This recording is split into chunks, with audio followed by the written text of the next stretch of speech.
আসবো ফিরে আবারও লেখিকা সুরভি আক্তার পর্ব 18। ছেলের ডাক কানে পৌঁছানো মাত্রই ধরফরিয়ে নিচে নামলেন রুবিনা কাবির। রৌদ্র তখন চেয়ার টেনে বসেছে, খাবে এখন। রুবিনা কাবির নেমেই ছেলের কাছে ছুটে আসলেন। বাড়ির ভেতরে তেমন কেউ নেই, বাইরে সবাই। কান্না চেপে ধরে আসা গলায় কোনো রকমে বুলি ফোটালেন রুবিনা কাবির। রৌদ্র, বাবা এসেছিস তুই? কখন এসেছিস? এতক্ষণ ডাকিসনি কেন আমায়? কোথায় ছিলি তুই কাল থেকে? সব প্রশ্নের বিপরীতে রৌদ্রের ঠান্ডা স্বর, খেতে দাও মম, দেরি হয়ে যাচ্ছে আমার। ধক করে উঠল মাতৃহৃদয়, চোখ ঝাপসা হয়ে আসলো পুনরায়। দেরি হয়ে যাচ্ছে মানে? কিসের জন্য দেরি হয়ে যাচ্ছে তোর? 9টায় ফ্লাইট আছে আমার, অলরেডি 7টা বেজে গেছে। আম লেট মম, খেতে দাও নয়তো এভাবে বেরোতে হবে। রুবিনা কাবির আর পারলেন না নিজেকে সামলে রাখতে, ওষ্ঠ ভেঙে কেঁদে উঠলেন এবার। ছেলের বাহু আঁকড়ে মৃদু আর্তনাদ করে উঠলেন ফুপিয়ে, চেপে রাখা সব কথা ঝেড়ে ফেললেন। চলে যাবি তুই আমাকে ছেড়ে? সত্যিই চলে যাবি আবার? মায়া হচ্ছে না আমার জন্য একটু? এভাবে আবার আমায় ফেলে রেখে চলে যাবি? আমি আর কষ্ট সইতে পারবো না রৌদ্র, এমনটা করিস না আর। অবাধ্য হোস না এবার। কখনো আমার কথা শুনিসনি, এবার অন্তত শোন। ছেড়ে দে এসব জেদ পাগলামো। আর কত জ্বালাবি তোরা আমায়? নিজেরা নিজেদের জেদ ধরে বসে থাকিস আর মাঝখান থেকে আমি জ্বলে পুড়ে মরি। কি আছে তোর ওই দেশে? কেন যাবি তুই ওখানে? মেঘা অনড় হয়ে বসে দৃষ্টি সরিয়ে মেঝেতে নিবদ্ধ করেছে। রৌদ্র আর চোখে তাকে দেখে বলল, এদেশে আমার কিচ্ছু নেই মম। আমি আমরা আমরা কেউ নই তোর জীবনে। কি করবি ও দেশে গিয়ে? কি করিস তুই ওখানে? দিন কাটে কি করে আমাদের ছাড়া? জব করি এমনি এমনি এতগুলো বছর একটা দেশে পড়ে আসি ভাবছো? কথা বাড়িও না মম, ইউনো। কান্নার আওয়াজ আমার পছন্দ নয়, কাঁদবে না এভাবে। খেতে দিলে দাও, না দিলে আমি চললাম, সময় নেই আমার হাতে। রুবিনা কাবির একইভাবে কেঁদে কেঁদে এক কথা বারংবার বলে চলেছেন। তিনি কিছুতেই ছেলেকে যেতে দেবেন না, জাপটে ধরে রেখেছেন ছেলেকে। তার কান্নার আওয়াজে বাইরে থেকে ভেতরে জড়ো হয়েছে অনেকে। শুভ্র, আহিয়ান সহ বাড়ির দুই কর্তা ছুটে আসলেন।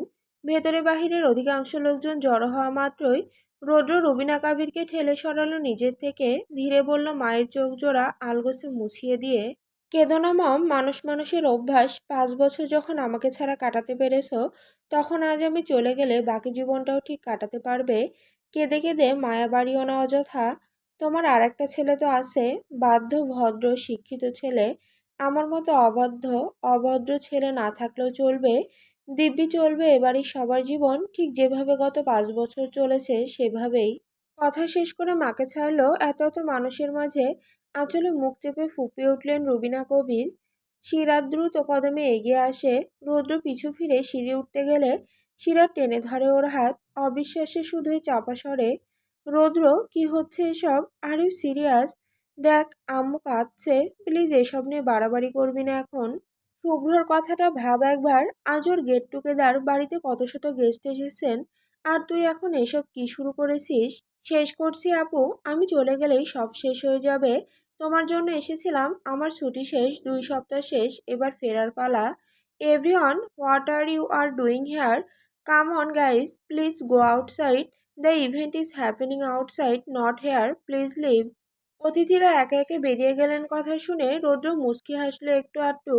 মায়ের দিকে ফিরে বলল, মম, খেতে দিতে হবে না আর। I am already late, ready হয়ে আসছি। এইটুকুনি বলে উপরে উঠে গেল গটগটিয়ে। শুভ্র পেছন পেছন উঠল। আদ্র এতক্ষণ ছিল না বাড়িতে, ফিরেই বাড়িতে ঢোকা মাত্র পুরো বাড়ির সবাই সহ টুকিটাকি আত্মীয় স্বজনদের একসাথে দেখে ভ্রু গুটিয়ে নিল সে। রুবিনা কাবিরকে নিঃশব্দে ফোপাতে দেখে আদ্র তড়িতে এগোয়। বিচলিত হয়ে শুধায়, আম্মু কি হয়েছে তোমার? কাঁদছো কেন এভাবে? সবাই এখানে একসাথে জড়ো হয়েছে কেন? কি হয়েছে বলবে তো? তোর ভাইকে থামা আদ্র, ওকে যেতে দিস না দয়া করে, ও চলে যাচ্ছে। তোর বাবাকে বল ওকে আটকাতে। বলতে বলতে তৌসিফ কাবিরের দিকে এলোমেলো পায়ে এগোলেন রুবিনা কাবির। ভাইজান, আপনি তো কিছু করুন। রৌদ্র কারো কথা না শুনলেও আপনার কথা ঠিক শুনবেই। ও মান্য করে আপনাকে, আপনার উপর অবাধ্য হতে পারবে না ও। ওকে বাধা দিন দয়া করে, আমার ছেলেটাকে আটকান কেউ। আপনার এত নিষ্ঠুর কেন? ও তো এবারই ছেলে, তাহলে ওর প্রতি এত কেন অনীহা প্রকাশ করেন আপনারা? এত কেন পাষাণ ওর প্রতি সবাই? চাপা আর্তনাদে ডুকরে উঠলেন রুবিনা কাবির। তোফায়েল কাবির সম্পূর্ণ নির্বিকার, মতিগতিতে বিন্দু পরিমাণ পরিবর্তনের লেশমাত্র নেই। মাথা নিচু করে দাঁড়িয়ে থেকে নীরের পায়ে কেবলই স্থান ত্যাগ করলেন তিনি। তৌসিফ কবির শান্ত থাকতে পারলেন না, উঠে গেলেন রৌদ্রের রুমে। মেঘা সেই একইভাবে বসে ফোন নিয়েছে হাতে, আজগুবি ফোন ঘাঁটছে, ব্যস্ত আর নির্বিকার প্রমাণ করছে নিজেকে। আদ্র এক পলক তাকালো ওর দিকে। মেঘার পাশে স্বল্প চেনা আর একটা মুখ নজরে পড়ল। আদ্র বেশি ঘাটল না। শিশির কিছুই বুঝতে পারছে না এসবের, এদের পারিবারিক বিষয় বোঝার চেষ্টাও করলো না। এখানে থাকাটা ঠিক হবে না আর। ইনিয়ে বিনিয়ে কথা তুলল ক্ষীণ স্বরে। মেঘা, উনিকে?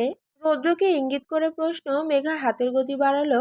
এলোমেলো ফোন স্ক্রল করতে করতে জবাব দিল শক্ত কণ্ঠে, চিনি না আমি। সারা আর সাফা তাকায় চকিতে। উত্তর করে সাফা, উনি আমার ভাইয়া, মানে আদ্র ভাইয়ার যমজ ভাই। এজন্যই আদ্র স্যারের সাথে চেহারার মিল আছে, বুঝতে পেরেছি একটু। আচ্ছা তোরা থাক, আমি বরং এখন আসি। তোদের বোধহয় স্পেস প্রয়োজন, আমারও দেরি হয়ে যাচ্ছে, বাড়ি পৌঁছাতে লেট হয়ে যাবে নয়তো। আসি এখন। সে কি একা যাবি? যেতে পারবো, বেশি রাত হয়নি এখনো। উঠে দাঁড়ালো শিশির। আদ্র ঠায় দাঁড়িয়ে কি করবে বুঝতে পারছে না। রৌদ্র একটা অচেনা অজানা মানুষের কথাতে গুরুত্ব দিলেও কখনো আদ্রের কথায় গুরুত্ব দেবে না, শুনবেও না হয়তো। তা ওর ভালো করেই জানা আছে, চেনা আছে রৌদ্রকে। এভাবে আর মন মানে না। শান্তিময় পরিস্থিতি নেই বাড়িতে। ভেবেছিল রৌদ্র ফিরবে না, এখনো তাই মনে হচ্ছে। রৌদ্রকে চেনে সে, এ সময় এভাবে ফেরার পাত্র নয় রুদ্বিক কাবির রৌদ্র। তাহলে হচ্ছেটা কি এসব?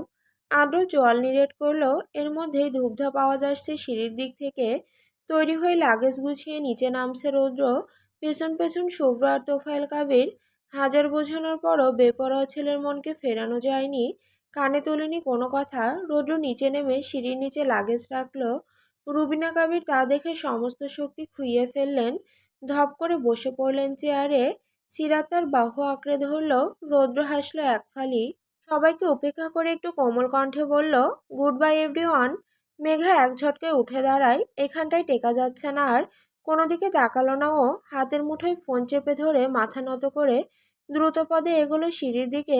উদ্দেশ্য এখান থেকে মুক্তি পাওয়া। দম বন্ধ লাগছে এত সবার উপস্থিতিতে। সিঁড়ির সামনে পাশাপাশি রৌদ্রকে পাশ কাটালো সে। একবারও বাঁকা দৃষ্টিতেও চাইল না। পাশ কাটিয়ে মোটে 2 কদম বাড়াতেই টান পড়ল ওনার এক কোণে। দ্রুত হকচকে পিছু ফিরল মেয়েটা। কেমন যেন বুক কাঁপলো রৌদ্রের সাথে চোখাচোখি হতেই। দৃষ্টি নিচে করে পরক্ষণে তাকালো ওনার দিকে। অপ্রত্যাশিতভাবে আচমকায় মেঘার ওড়নার এক কোণা আটকে আছে রৌদ্রের রোলেক্স ঘড়ির সাথে। মেয়েটা হুট করে বাধা পড়ল অবাধ্য লোকটার সাথে। ঢোক গিলল। পরবর্তী ফিসেল হাসলো রৌদ্র। মেঘা তড়িঘড়ি করে ওনায় টান মারে। ওনার সাথে ঘড়ি আটকানোর দরুন হাতে ঝাড়া পেতেই দাঁত পিষে ধমকালো রৌদ্র, ইডিয়েট, থাপ্পড় খাবি বলে রাখলাম, যাওয়ার আগে হাত খুলে নিবি আমার। নিজেই ছাড়িয়ে দিল ওনার কোণা। মেঘা মুহূর্ত অপেক্ষা করলো না। দম খিসে দ্রুত ছুটল উপরের দিকে। রৌদ্রও তাকালো না আর। সেই বেপরোয়া ছেলেকে রুখতে পারল না কেউ। সমস্ত বাধা পিছুটান, কান্নার রোল, মায়ার বাঁধন সব চিরে সেই ছেলে বেরোলো বাড়ি থেকে। রুবিনা কাবির ভেজা চোখে কেবলই চেয়ে দেখলেন ছেলেকে। বাড়ি থেকে বেরোনোর আগ অবধি ওকে রুখতে কত শতই কসরতি না করলো সবাই, কিন্তু সেই ছেলে পরোয়া করলো না কোনো কিছুর। বেরিয়ে আসলো সে। বাইরে অতিথিদের ভিড় ঠেলে প্রধান গেট পেরোলো। গেটের বাইরে চকচকে একটা গাড়ি দাঁড়িয়ে, ভেতরে সৌভিক বসে ড্রাইভিং সিটে। রৌদ্র উঠে পড়ল পাশে। আর ফিরল না বাড়ি পানে। চেয়ে দেখলো না ওর পিছু পিছু সবাই বেরিয়ে এসেছে। গাড়ি স্টার্ট হলো নিমিষেই স্বাভাবিক স্পিডে। কাবির ম্যানশনের গণ্ডি ছাড়ালো সেই গাড়িটা। রাতের আধারে ধুলো উড়িয়ে চলে গেল অদূরে। আড়াল হলো কত শত জোড়া দৃষ্টির। বেলকনিতে রেলিং ঘেঁষে দাঁড়িয়ে মেঘা আধারে মিলিয়ে যাওয়া গাড়িটার দিক থেকে চোখ ফিরিয়ে খামচে ধরল রেলিংয়ের রোলার। চোখ বুজে নিল অতৃপ্ততায়। দম আটকে দীর্ঘক্ষণ পর ধীরে হাঁপ ছাড়ল। স্থির চিত্ততে অস্থিরতা অদৃশ্যমান। স্বল্প বিধ্বস্ত শরীর নেতিয়ে আসছে দুর্বলতায়। কোনো রকমে শরীরটা টেনে ধপ করে বারান্দায় ইজি চেয়ারটায় বসে পড়ল মেঘা। শরীরটা এলিয়ে দিল পিছনের দিকে। ঢোক গিলতে গলায় বাজছে। হাতের মুঠোয় ফোন, সাথে ইয়ারফোন। মেঘা দ্রুত কানে ইয়ারফোন গুঁজে নিল। কম্পিত হচ্ছে হাতের সাথে পুরো শরীর। ঠকঠক করে কেঁপে কেঁপে কোনো রকমে মনকে সংযত করতে একটা গান চালালো আন্দাজে। হাঁসফাঁস করে চালিয়ে ফোনটা কোলে ফেলে মাথায় এলিয়ে চোখ বুঝলো আবার। মৃদু সাউন্ডে হিন্দি গান বাজছে কানে। মেরি দুয়া হাই সাজদে তেরা कर दे सदा, तू सुन इकरार मेरा मैं करूँ इंतजार तेरा, तू तू दिल तू यू जान मेरी मैं तेनू समझावा কি না তেরে বিনা লাগদাজি। মেঘা উপহাস করে হাসে নিজের ওপর। চোখ খোলে না এক মুহূর্ত, বন্ধ চোখ ঝাঁপিয়ে বা চোখের কার্নিশ বেয়ে গড়িয়ে পড়ে পরপর 2 ফোঁটা উষ্ণ তরল। ঠোঁট ভেঙে আসে যন্ত্রণায়, অষ্টপুটে দাঁত বসিয়ে হাত মুঠো করে নিজেকে লুকিয়ে ফেলে মেয়েটা। লুকিয়ে ফেলে ক্ষোভের আড়ালে লুকায়িত অপ্রকাশিত সবকিছু। গাড়ি চলছে পুরো গতিতে, উদ্দেশ্য এয়ারপোর্ট। রৌদ্র সিটে মাথা এলিয়ে চোখ বুজে রেখেছে সেই থেকেই। সৌভিক কথা বলার চেষ্টা করলেও সাড়া পায়নি ওর থেকে, তাই চুপ করেছে সে নিজেও। কিছু দূর যাওয়ার পর রৌদ্রের কড়া স্বরের হুঙ্কার ভেসে আসলো, স্টপ দ্য কার। সৌভিক বুঝলো না এতক্ষণে রৌদ্রের জবানে বাণী শুনে সন্দিহান হয়ে প্রশ্ন করলো, হ্যাঁ গাড়ি থামা। কেন, এই মাঝ রাস্তায় কি করবি? এয়ারপোর্ট এখনো দূর আছে। থামাতে বলেছি থামা, আই সেইড স্টপ। দ্রুত একপাশে ব্রেক কষল সৌভিক, গাড়ি দাঁড় করিয়ে রৌদ্রের দিকে ফিরল। চোখ খুলল রৌদ্র, সোজা হয়ে বসে বলল, নাম গাড়ি থেকে। কি বলছিস, নামবো কেন? নামতে বলেছি তাই নাম। কিন্তু কেন? দেখ ব্রো, আম কনফিউজড।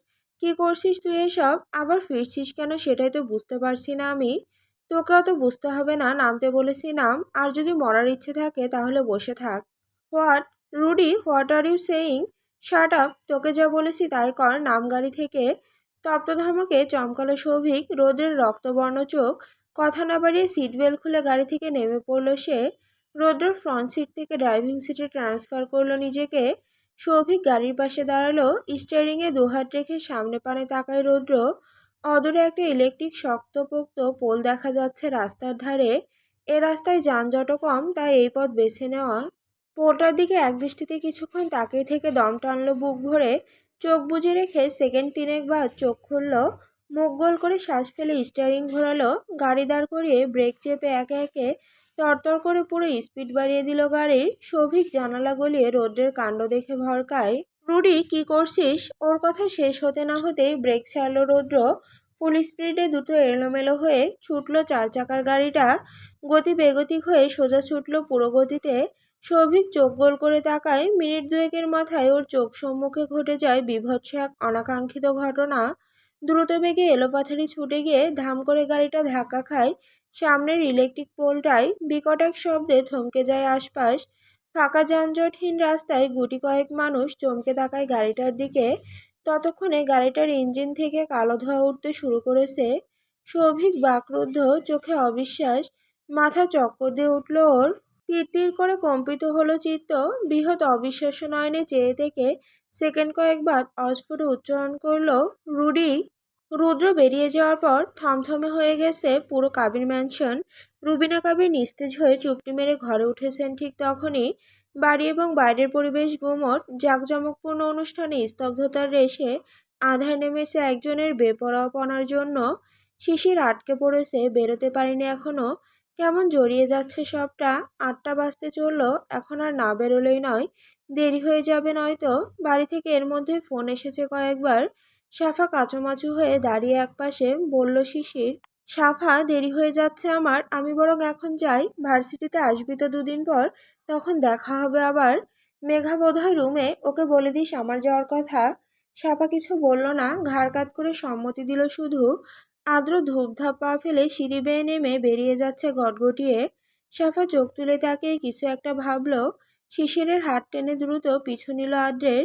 বাইরে বেরিয়ে সোজা গাড়িতে উঠে বসেছে আদ্র। মুখভঙ্গিমা বিভৎস নিরেট, রেগে আছে সাংঘাতিক। গাড়ি স্টার্ট করার আগে সাফা ডাকলো, ভাইয়া। জানালা ভেদে গম্ভীর দৃষ্টিতে তাকাতে বলল আবার, বাইরে যাচ্ছ? শিশিরকে নিয়ে যাবে একটু প্লিজ। রাত হয়ে গেছে অনেক, ওকে ফিরতে হবে, একা ছাড়ি কি করে?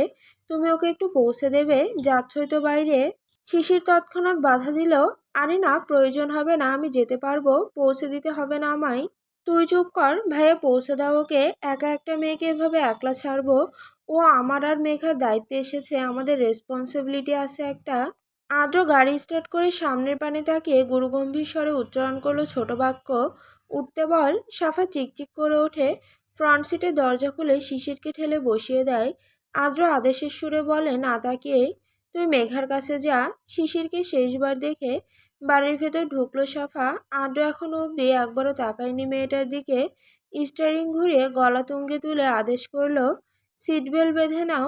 মেয়েটা বুঝলো না, অবুঝ চোখে তাকালো, শুধোলো না বুঝে। Sorry sir. সিট বেল্ট বাঁধো।